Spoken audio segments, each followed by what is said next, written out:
swinging a drive, right field and deep. Back goes Aquino. It's got a chance. Gone. Get out the tape measure. Long gone. Fly the W. Cubs fans, it's time to fly the W with Dustin Rhodes and Paul Crawly Jean.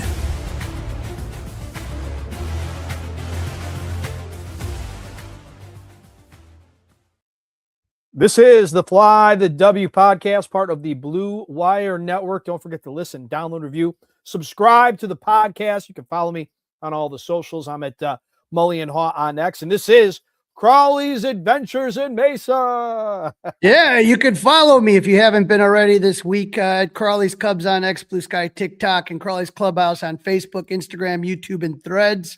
And you can email us at crawlysclubhouse@gmail.com. I am back from beautiful, sunny Mesa, Arizona. It was about 80 degrees, 84 when I left. And now there's going to be a storm tonight, so that ought to be great. Yeah, a little storm coming our way. So be careful with that. You just look a little red in the face, Crawly. You got a little sun on the facha, if I'm saying that right. Yeah, it was just beautiful weather. Just actually, being outside, enjoying such a, the climate when you go there, especially like when you leave January, February, March. Although next week it's supposed to be like in like the hundreds. It's really going to be hot out there. We just we hit the weather at a really good time, and there really truly is nothing more beautiful than Mesa. I mean, like everyone's walking around in Cub shirts. It's like my home planet. It's just sunny. It's beautiful. People love Cubs, and there's a lot of great food and drink places to go to. I mean, how can you not love it? I guess it's just the way that you put it. And you got to see some Cubs baseball. You got to see some good things, right? Yeah, I got to, I actually got caught 2 games. And so the first game I caught was on Thursday versus the Diamondbacks. And boy, lots of offensive firepower for the Cubs. First inning, Michael Busch with a double followed by a Nico Horner triple to put the Cubs up 1-0. And Dustin, like, how do you not love like everyone running around the bases? I mean, that's right away, right? So Nico's going to score on Ian Happ, RBI ground out. Third inning, Dansby hits his second home run of the spring. Happer along for the ride to put the Cubs up 4-0. In the fourth inning, Kevin Alcantara doubled and scored on a Pedro Ramirez single. Bottom of the fifth, Carson Kelly hits a 2-run homer that I nearly caught in the left field berm. This is true here. Yeah, this is my buddy Steve Scher pointing exactly. It bounced right off that thing and went back into the bullpen. Damn it, the hell. So it was close. It was close. On the pitching side, Colin Ray went 2.3, gave up 1 run, 4 hits, no walks, 6 Ks, and he gave up 1 home run. So no big deal there. Phil Matten, Hobie Milner, and Caleb Thielbar each pitched a scoreless inning. And Dustin, we sit above the bullpen. And so for me, it was just a lot of fun to kind of, take a look and see Milner throwing. This is a picture I took of him warming up in the bullpen. That just looks like his arm is going to break in half. Right? It looks so bizarre. As long as it's effective, though, I don't care. it definitely was effective, and the lineup was effective. And this is the new way that they put it out there right outside the Cubs store. So it's kind of cool when you see the lineups like that. And just a good time. Luke Little pitched a scoreless inning as well. He did walk 2 batters, but for me, Dustin, there's just so much. Like when you just go to Mesa and you take a look, it's just like this beauty. You get a smile on your face, and there's a lot of Cubs, just all sorts of like prints up there that are kind of like from the retro. You know what I mean? Like the old scorecards and stuff like that. So that was cool. I did also before the game, I went to the backfields, and of course, I bump into 2 guys that have been on the podcast numerous times. You could see right there. That's Rich right there, our good buddy Rich Biesterfeld, and that's Brian Smith. He used to be with Bleacher Nation. He now works for Baseball America, covering the Cubs. So, and this right here, Dustin, is just some of the things you see in the backfields. The first thing I see are players playing football. You know what I mean? Getting the arm warmed up. And this, you can see this photo right here, the football right in the air. So if you're following on Crawly's Clubhouse on YouTube, it's a lot of fun to kind of be out there. And Dustin, nothing is more fun than watching the W being flown like Clark right here. And then I get to fly the W. That's my wife, Shannon. That's Steve. And that's Rich. And you get to see it right here. And they have it on the scoreboard right there. Cubs win. So we had a great time that day, and it was a lot of fun. I did not go to the game Friday night. We kind of went a little bit different route here, Dustin. We went kayaking in beautiful Lake Saguaro. And we also did a little boat and booze cruise. So that was a lot of fun. And so kind of just decided to break it up. Night games get a little bit cooler over there. So you got to kind of, you got to be bundled up there because it does get cold at the night. And the Cubs bats were cold that night against the Padres in Peoria Stadium. Another guy that was cold was Ben Brown, who did not look too good. He looked like a couple of his starts last season. With one out, he gives up a double, walks a batter, hits a batter, and then walks a batter. That's how San Diego gets their first run on one hit. Double walk. That's not a good recipe for success. Nope, he was fine in the second, but in the third, the wildness came back. Starts the inning off with a hit by pitch, gives up 2 singles, gives up another walk, a fly out, and then a strikeout. And then also a wild pitch to allow another run to score. For Brown, he went 2 2/3 innings, gave up 3 runs on 3 hits, 3 walks, 3 Ks, 2 hit by pitches, and a wild pitch. So that can't happen, and he knows it. So it's just got to get better. The Cubs offense didn't do much. Matt Shaw was 2 for 3, as was Moises Ballesteros. The only extra base came from Chas McCormick double early on in the game, but the Cubs were 0 for 8 with runners in scoring position and left 9 men on base as they were shut out by the Pods on Friday night. But Dustin, I was back in action on Saturday versus the A's at Sloan Park, and the Score was there to broadcast it. First person I see, the most handsomely dressed man. How about Mitch Rosen? There he is. The boss man, Mitch Rosen right there. We got our guy, Bruce Levine. Look at that smile on. You cannot be sad when you see the Coom Dog. Coom Dog's he looks like he's in playing shape. You know what they say in baseball, right? Best shape of my life. Coom's looking good. Looks like he's been enjoying that Arizona sun, that's for sure. He's slimming down. And then, of course, the Hall of Famer, Pat Hughes. I did have a chance to Pat, and I'm sure you probably heard this too, Dustin, and it's, it keeps popping up. There's a couple of these crap AI generated sites that make up rumors about Fergie dying or this, that, or the other. And I hate that stuff, right? I hate that stuff. Right. The worst. It's just crap. And one of them says Pat Hughes is retiring, and nothing is further from the truth. Pat loves what he does. He loves working for the Score, and he has no plans on going anywhere in the near future. So good. That's good news. That might be the best news you've brought back, that any of that crap that anybody's seen about Pat ready to hang up the headphones is not accurate. Right. And Dustin, if it was accurate, it would be on the Cubs website. It would be on the Scores website. It would be on the Chicago Tribune, the Sun-Times. It wouldn't be on some random Facebook page. And so Correct. People, I've talked to players and players' families. There's one Cub Corner, I think it's Cubs Corner or Cubby Corner in particular, that just loves to. It's like from Vietnam or something. It literally just does all this stuff, and it's just crap. If it sounds, if you don't see it on the Cubs site or a reputable site, if you want to if you get it from Bleacher Nation, if you get it from the Score, if you get it from Marquee, wherever you get it somewhere reputable. Don't just do it from some double check. Don't just share it, because it really does affect people's lives and bothers people. So I just wanted to put that out there. This game was a close one. Unlike the first game I went to, the Cubs got on the board first in the second inning with a solo home run from my guy. I keep bringing this guy up, Pedro Ramirez, Dustin.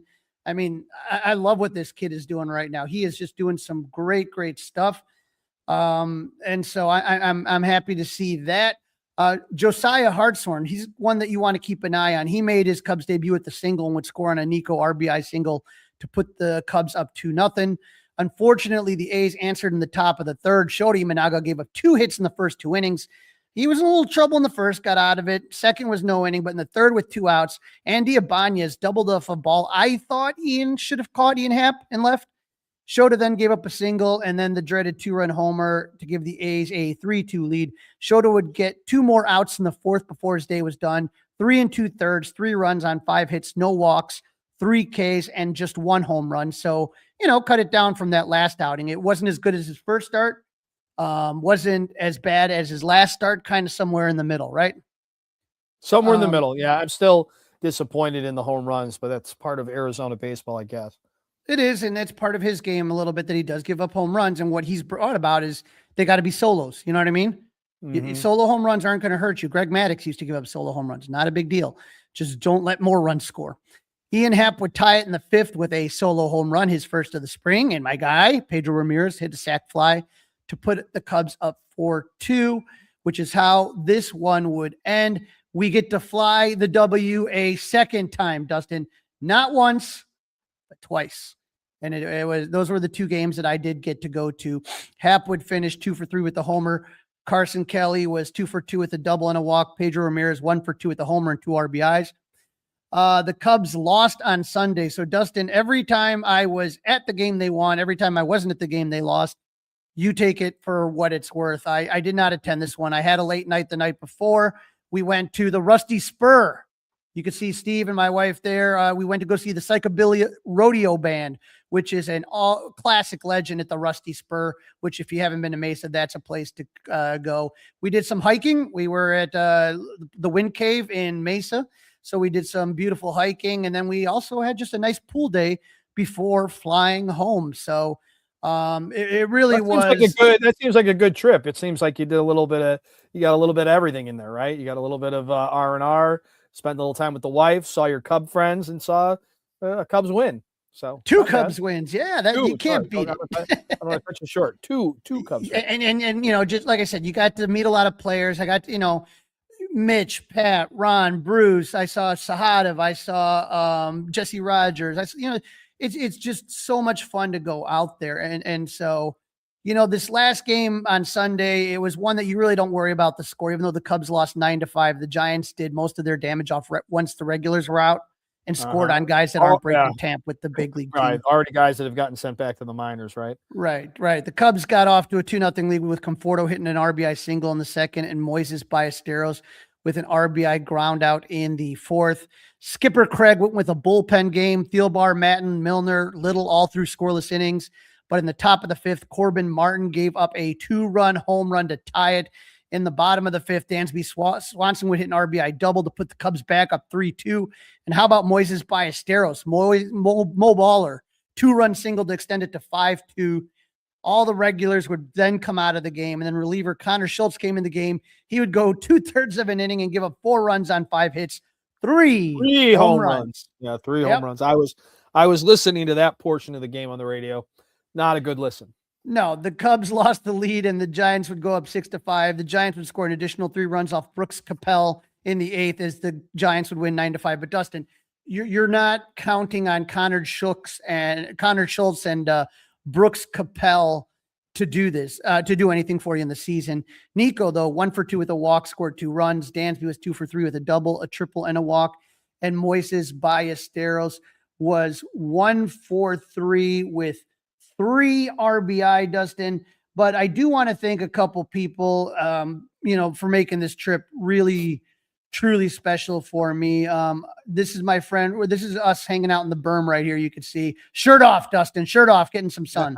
But I do want to thank my friend Kathy Weedley. She's the one that one off and up and down real quick. We kept that one quick, but this is Kathy Weedley. She was running the tent for us and, grilling and had the beer and the ice and the cooler out there. So just, a fun time there. I want to obviously thank Rich Biesterfeld. He's been on the show a bajillion times, Dustin, and I got to tell you, my eyes, they're not what they used to be. And so Rich has like phenomenal vision, knows every player by the way that they walk, by everything. And so he's able to sit there and, point some things out, point some guys out for me. So I'm ready.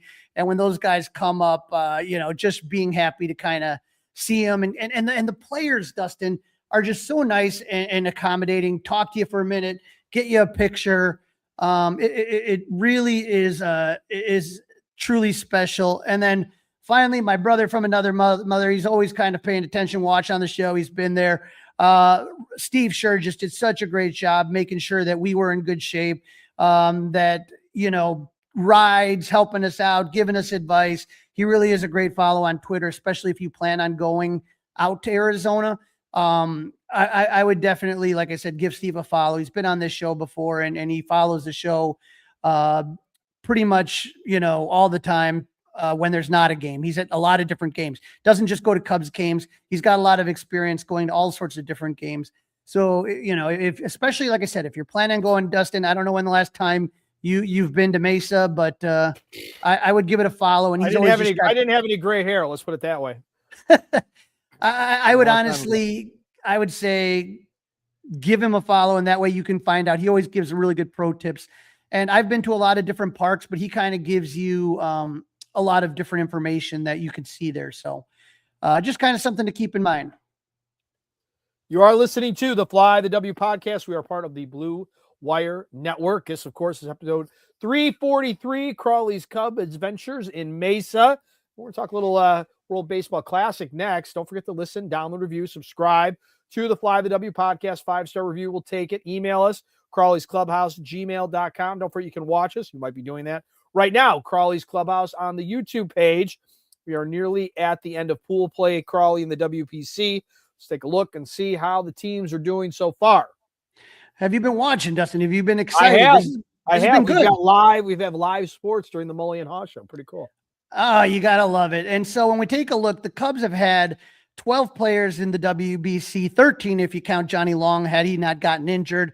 But we want to look at how some of the Cubs are doing in the tournament. How about PCA? It's his first WBC as a major leaguer. So far, he is 1 for 6 with a double, 2 walks, and an RBI. And he was along for the ride on Kyle Schwarber's blast. Dustin, when I watched that, I said to myself, just how many Cub fans shake their head every time you see that? Yeah, shoulda, coulda, woulda, right? Shoulda, coulda, woulda. Now, Alex Bregman, a veteran of Team USA, he's 1 for 7 with a double, 3 RBI, 5 walks, and 3 runs scored. But Dustin, that's the thing. It's like even when he doesn't get hit, he gets on base. You see the peskiness that's going to bother pitchers to run up pitch counts like that. And so again, he only has 1 hit, but he's crossed home plate 3 times. I mean, that just shows you what he does. So even though he's 1 for 7, those 5 walks, his OPS is way up there, and that's impressive.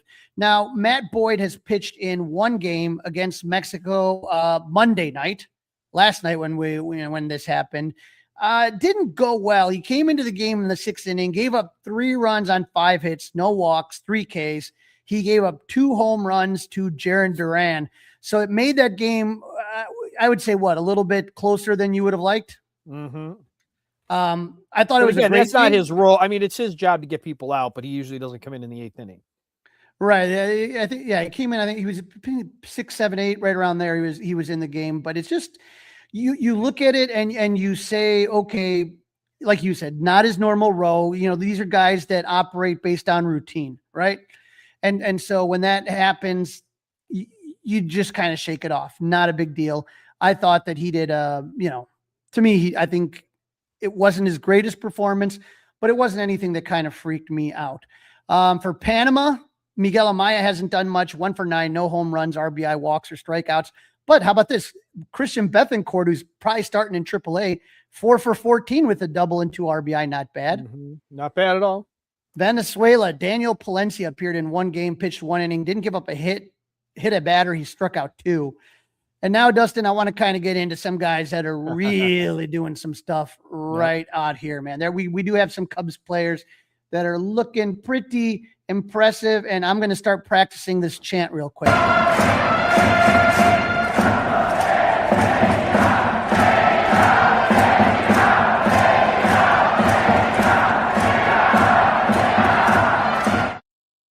In case you didn't know, all Japanese players have their own songs that their fans sing, and that's Seiya's, and we got to learn that because I think it gives him extra power.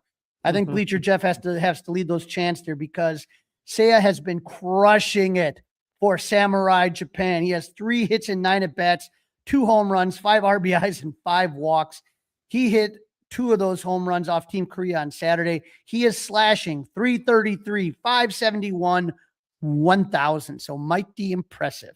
Yeah, he is. He's really enjoying it and a little hotted up, if you will. So, And we talked about this before, Dustin, how these guys, especially, and I feel like in America, it's really starting to come around. But like, when the WBC started, you and I can remember that, I don't think it was as big a deal as it is now. I don't think it's as big a deal as it is now. Whereas now you have a lot of different players that are into it. But in Asia or in the Latin American countries, it always has been a big deal. It really has, to play for your country. And I think you're really kind of seeing this now with some of these guys that are out there. So something to kind of keep in mind when we're watching this, and hopefully, like I said, he keeps going. How about for Team Mexico? Javier Assad starts against Great Britain on Friday, and he threw 3 2/3 shutout innings. He allowed just 2 hits, 1 walk. He punched out 2 batters, right? So this is the first time he started in the WBC. yeah, I remember coming out of the pen, right? Yeah, and remember, that's when all of us really kind of like, whoa, look at this guy. And Dustin, his fastball hit 96.3, averaging 94.4. I mean, that's a difference. That's something, again, this is why you watch these games. This is why you watch spring training games. That's 2.2 miles per hour faster than his 2025 fastball. So it's something you keep an eye on. His sinker, curveball, sweeper, changeup, everything was looking solid. And then for Canada, how about Jamison Tyone? Yep. Everybody was nervous. Mm-hmm. Everyone was nervous about JMO. He was solid in his start against Panama, right? 1 run, 2 hits, 2 walks, 3 strikeouts across 3 2/3. Wasn't great, but compared to what he was doing in Mesa, we would take it, right? You would take it. Absolutely right. Yeah, he was. He bounced back nicely. He does seem to step up when it matters most. Yeah, he's got 13. He gave up 13 earned runs, 6 home runs across 6 innings in his first 3 starts. But again, he's a guy that I know people, there's a fine line when you worry versus when you don't. And I'm just, especially after 3 starts in Mesa, I'm not going to worry. I'm just not, especially with a guy like him. Ben Brown, we saw a lot of inconsistency last year. He doesn't have the track record. I think about guys that have track records versus guys that don't, or guys that had certain bugaboos, certain problems, like with Shota and the home run ball. If he would have given up another 3 home runs when I was there instead of the 1, I would have been a little bit more nervous. Then I would have been like, okay, 1 home run in Mesa is really nothing. You're not going to sit there and freak out about it. So those are how the Cubs are doing. We are still in pool play, and we talked about this on the last episode before I left. There are 4 different pools going on, 1 in Tokyo, 1 in Puerto Rico, and Houston, and Japan. And so Pool A is still going on, but we have Puerto Rico right now that has advanced. They are 3-0. Cuba's 2-1. Canada's going to play today and tomorrow. So you play 4 games in pool play. Yeah, Colombia and Panama. That's my only complaint. It does drag a little bit. Okay. To get to the quarterfinals, it's like, all right, let's go. Let's get to some knockout action. Well, we're going to get there. Well, we got 2 knockouts. You got Colombia and Panama. I mean the knockout round where it's 1 and done. Right. So that was in Pool A. And Pool B, this is the one that everybody's kind of interested in right here. The United States is 3-0, Italy 2-0, Mexico 2-1, Great Britain 1-3, Brazil is out at 0-4. But this is where it gets interesting for Team USA, is that if they win, they advance and they're the number 1 seed. If they lose tonight, and they're playing, we're recording this on Tuesday, if they win tonight versus Italy, they're 4-0, but if they lose, they could still claim the top seed if Italy loses on Wednesday against Mexico, and then you start getting into tiebreakers and run differentials. The main thing is win tonight. Take care of business. Yep. Don't worry about don't let it get to that. You win tonight, you're in, and you're in first place there. Pool C, Japan has already won the number 1 seed, and Korea has advanced it well, even though they are tied with Australia and Chinese Taipei at 2-2. We knew Japan was going to do, and Dustin, they looked every bit of good. whether it was Shohei, whether it was Seiya, Murakawa. I mean, that is just a team designed to play. And then, Dustin, this is the one you want to watch. I know you're wanting to get things moving. This is the one to watch tomorrow. Venezuela versus the Dominican Republic in Pool D. Now, they're both in. So you're going to say, well, why does it matter? Okay, they hate each other. Well, there is that pride there. But if we pull up the WBC bracket right here, this is the way that it's going to go. Okay, so Korea is already in. They are the second seed of that pool that they were in. Okay, in Pool C. Now, Japan is on the other side of the quarterfinal 4, which is going to be in Miami. They're the number 1 seed. They're going to be there. They're going to play the loser of that match of Venezuela versus Venezuela versus Dominican. And so you don't want to have to face Japan in the first game of the knockout round. So you win, you get Korea. You lose, you have to face Japan. Gotcha. And so then we have the same thing that we kind of flip around here. Who gets first place? U.S. is not in first place, even though they're undefeated yet. They have to win tonight. Then they'll get in first place. And then when we take a look at that right there, so if the U.S. gets into first place, if they get first place, then they're going to take on the winner of Cuba, Canada, when that's all getting sorted out.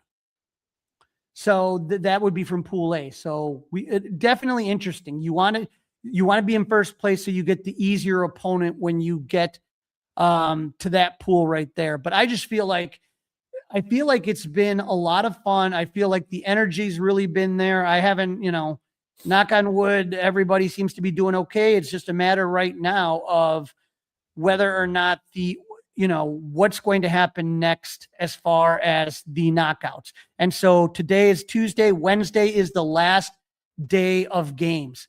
And so when I'm taking a look at the schedule right now, tonight we have Israel versus Netherlands. Doesn't really mean much to anybody. Canada versus Puerto Rico. That's one you want to watch because that's going to be an opponent that the U.S. is probably going to face. And you have Owen Casey playing for Team Canada. That's 6 p.m. on Tubi. And then Italy is going to play USA 8 p.m. Central on FS1. And then on Wednesday, March 11th, if you're listening to this, whenever you're listening to it, Canada, Cuba, that could be important on FS2. That's going to be at 2 p.m. Central Time. Italy versus Mexico could have huge implications, 6 p.m. Central Time. And that game I told you about, 7 p.m., the Dominican Republic versus Venezuela on FS1. This is what, Dustin, the World Baseball Classic was always supposed to be like. And so I know you've had fun watching it. I've had fun watching it. And I hope our listeners have had fun watching it. And let's keep cheering on those Cubbies, other than when Seiya has to face the United States, right? That's exactly right. But otherwise, go ahead and hit as many towering home runs as you like, Seiya Suzuki. You are listening to the Fly the W podcast, proud to be part of the Blue Wire Network. It is episode 343. Crawly's Cub Adventures in Mesa have come to an end, but we're not done talking about them yet. You can listen, you can download, you can review, and you can subscribe to the Fly the W podcast. 5-star review will take them. You can email us, Crawly's Clubhouse, gmail.com. Don't forget, you can watch us on Crawly's Clubhouse YouTube page. All right, some roster news, some injuries, odds, and ends. Yeah, Dustin, there's unfortunately, as we know, this is something that just ends up happening, and that's the idea of injuries happening. We talked about that earlier. The one you want to take a look at, Porter Hodge will start the season on the IL with a right elbow flexor strain. Didn't feel well after his last outing. He hasn't looked well this entire time. Some additional testing was done. He is going to be shut down for the next few weeks. He will not be starting, obviously, the season opening day with the team. Jordan Wicks, your guy, Jordan Wicks. Here he is, Dustin. I said hello to him for you. Here he is in Mesa. He doesn't have a jersey on. He's got the T-shirt, which is always, I would say that's not a good sign when you're wearing that. So, like, if you take a look, Pedro Ramirez in the jersey, here he is in the T-shirt. He ain't playing. He ain't coming in. He ain't doing anything. So, Jordan Wicks will be shut down until mid to late March because of a radial nerve irritation in his left arm. So he's going to be behind schedule before he gets to Iowa. And then Jonathan Long, he missed the WBC because of a bruised left elbow. He's been cleared to return to baseball activities and the Cubs are hoping to get him into games next weekend. Shelby Miller, Dustin, he made some news. He's recovering from Tommy John surgery. We knew this was going to happen. There's going to be a signing more for next year. But there's a doctor, this Dr. Meister, not Jägermeister, Dr. Meister. He talks to a lot of the players. He talked to Justin Steele. He's the one that cleared Justin Steele, talked to Shelby Miller, did the work on him. But now Shelby's saying, there's a possibility, and let's just kind of keep that open there. It doesn't mean it's going to happen, but a possibility about him being back at the end of the season. So that would be very, very interesting to see how I just think about last season, Dustin, and how they basically just ran out of arms. That's what happened. They ran out of arms. And I just think to myself, okay, if this is another guy, if we're talking about another guy that could potentially, be somebody that can contribute to a deep postseason run. We've seen how important these bullpens are when it comes to postseason. I think that that's a really big deal. So just keep in mind. Now, Dustin, again, injuries scare every team, and some have already been bit. How about this one? Today, Jesse Rogers reports that Reds ace Hunter Green's MRI did not come up clean. He will have arthroscopic procedure on Wednesday to remove bone chips from his right elbow. He is not expected to return until July. Oh, my God, that hurts, Dustin. That's bad news for them. You remember he had that one hitter after the Cubs celebrated after they clinched the wild card berth. I mean, the guy just looked unstoppable. That's why I thought that they had a chance of beating the Dodgers, and obviously they didn't. But Hunter Green, I mean, just losing him, it's just a gut punch. This one's interesting. The Brewers are considering sending Quinn Priester to a specialist for more information because he's had this lingering discomfort, right wrist soreness. As of March 5th, Dustin, he has not thrown off the mound in more than a week. And so Quinn Priester is one of those guys. Remember, no one really thought the Brewers were going to do a lot, and they had the best record in baseball. Quinn Priester was a big reason for that, and he is not feeling it right now. So just something to keep in mind as you have Brandon Woodruff, who's always had injury issues, Quinn Priester.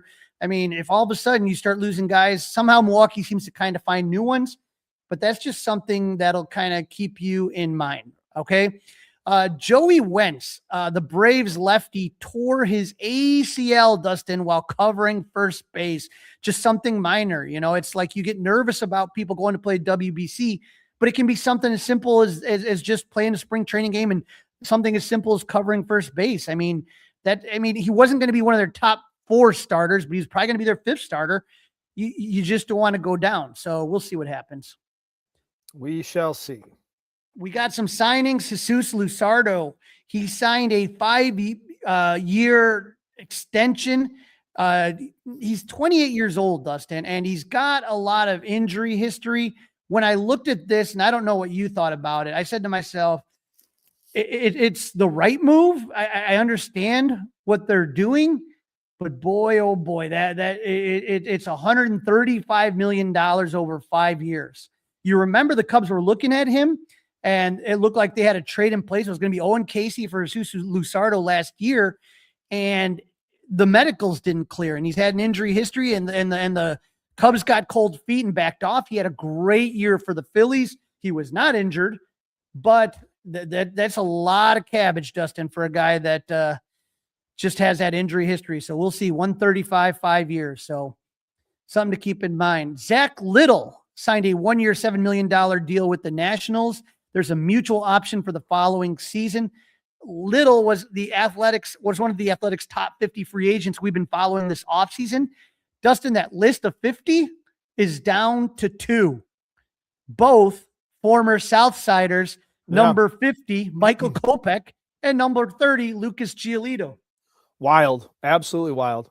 Well, now, again, this is what you look at. When you take a look at Joey Wentz going down, tearing his ACL, are the Braves going to want to kick the tire on one of these 2 guys? Who knows? Steroid suspensions. Might not have a choice, right? Yeah. Well, I mean, again, it's a fifth starter. What do you want to give up? What do you want to pay? Well, How you may desperate not are have you? to pay. You may not have to pay Michael Kopech a whole lot. We'll see. We did have a couple of PED suspensions, Dustin. Yeah. Johan Rojas, the Phillies' backup outfielder, is looking at an 80-game suspension for a first-time positive test for a PED. Rojas was going to play for the Dominican team, but obviously he dropped out for that. But the big one, Dustin, is Jerkson Profar. He is facing he plays for the Braves. He's facing 162 full season suspension for testing positive for exogenous testosterone. It's his second career PED suspension. Now, Dustin, we don't really love to talk too much about this upcoming collective bargaining agreement, but I feel like this is something that needs to be looked into, right? The Braves signed Profar last season in 2025 to a 3-year, $42 million contract. In his first season in 2025, he got popped for PEDs and he missed half the season, 81 games. So he still made $6 million of the $12 million he was owed. He will not make any of the $15 million that he's owed this year, but the Braves still have to pay him the following year $15 million, as long as he's not stupid enough to get popped a third time and face a lifetime ban. So, this is something that, to me, I feel like the league has to look into this. Is like, if you have to be able to look into these contracts if you're getting popped for PEDs. That is my opinion. Yeah, there should be some language in there, right? Right. And so here's the thing. What is acceptable to take. There's a hotline that MLB gives you. You call it up. Can I take this from this company? If they say no, then you don't take it. But every time, I didn't know I was taking something that was legal, but no. Don't take anything you shouldn't be taking unless it's approved, sanctioned by MLB, coming through. I'm sure MLB can make a GNC type model that sends you the legal type of stuff that you want to take, right? That to me, there has to be something in there that if you wanted to take something like you would take from GNC, have MLB send it to you. Have them send you those type of supplements. Yeah, whatever, We got some other news recently, Dustin. We know who will start opening day against the Cubs. Now, Craig Counsell said he is going to announce his starter maybe this weekend, right? But it's going to be Cade Cavelli, right-hander. And so you may be saying, who? And that would be okay. He's making his 12th career appearance, Dustin, and he's starting opening day. According to Ryan Shanker here, he covers the Nationals. It would make him one of 3 pitchers since 1999 to start opening day with 11 or fewer prior MLB games pitched. I'm thinking, to me, Dustin, there has to be, if you're talking about the Cubs, there should be no reason against the Nationals. I know it's going to be cold. I know the wind's going to be blowing in. You got this kid out there that really, he's not a seasoned vet. We've talked about, who the Cubs might still be. Have you thought any more about what direction you want to go on this? Well, I mean, I think maybe Jameson Taillon, to be honest, depending on what happens with him in Canada. I think he deserves that opportunity. He's earned that opportunity. That's where I'd like to see. I'm leaning you, Boyd. I want to see how it works out, how many things he still pitches, how it looks when he comes back to W. Because again, it's monitor is, it was 2 innings, but I want to, if you take a look, Shota went into the 4th last outing. Those are the type of things. I want to see what Matthew Boyd doesn't. What he does, I want to see how Shota does. To me, I feel like it's somewhere in between there. I know people are wondering about Cade Horton. I'm not 100% sure just yet. He had kind of a rough start today. We'll talk about that on the next episode, but that's a tease. That's a tease. This though, Dustin, is the time when you start making cuts in camp. And, the Cubs have just made their, earlier in the week, they made their first spring training cuts. And that's something to keep in mind, that, some of these guys that you saw that are no longer with the team, Jackson Wiggins is on that list. And again, he's not somebody that shocks you. He's a young guy, but he is one that isn't going to be making it. The Cubs optioned Riley Martin, Jack Neely, Ben Cowles, and James Triantos to AAA Iowa. So 11 guys were part of these cuts right here. Triantos, I think, looked really, really good in camp. Ben Cowles has been okay. Pedro Ramirez was optioned to AA Knoxville. So for those of you that are interested in following along, because I think Pedro's been great as well, he was optioned to AA Knoxville, and pitchers Grant Kipp, Connor Nolan, Connor Schultz, and Jackson Wiggins were returned to minor league camp. What that means is that they don't know where those guys are going to start quite yet. That decision hasn't been made just yet. So Riley Martin looks good. Jack Neely, he's somebody that, I think is going to be one of the first guys potentially called up, but, just kind of watching what's going on in camp and seeing those cuts. Remember, just because they're cut doesn't mean that they can't still play in these minor league games. So something to kind of keep in mind as you're kind of watching through this. The Cubs do have some games. They're currently playing the Texas Rangers right now. Dustin is not going the Cubs' way. 8-3. They are down, but the game is still going on. On the 11th, they are going to be playing the Royals. And on the 12th, they are playing the Mariners. That game against the Royals and the Mariners is at Sloan. And then they're going to be on Friday against the White Sox at Camelback Ranch. Now, Dustin, this is I hate to keep complaining, and I know people are probably tired of me complaining about the lack of ability to watch games, but just think about today's game.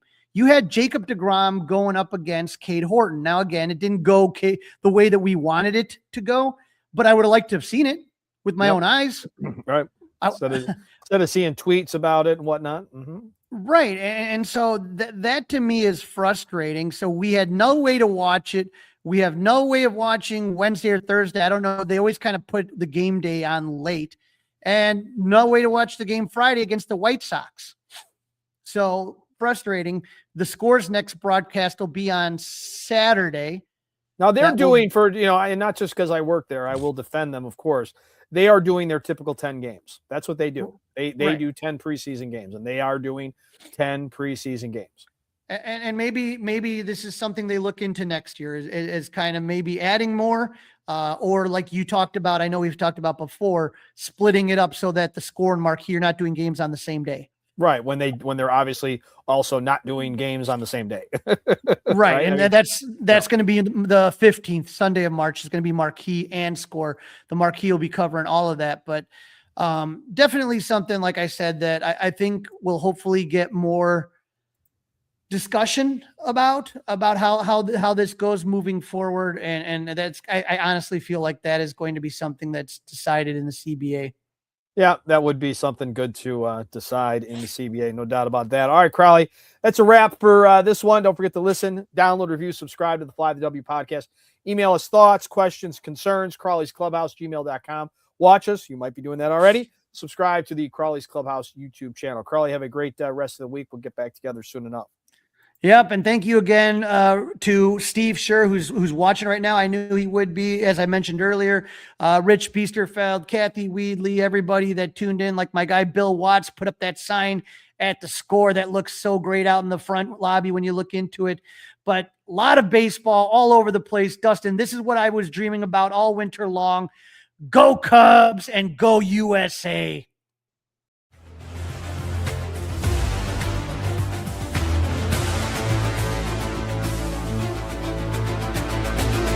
It's all over.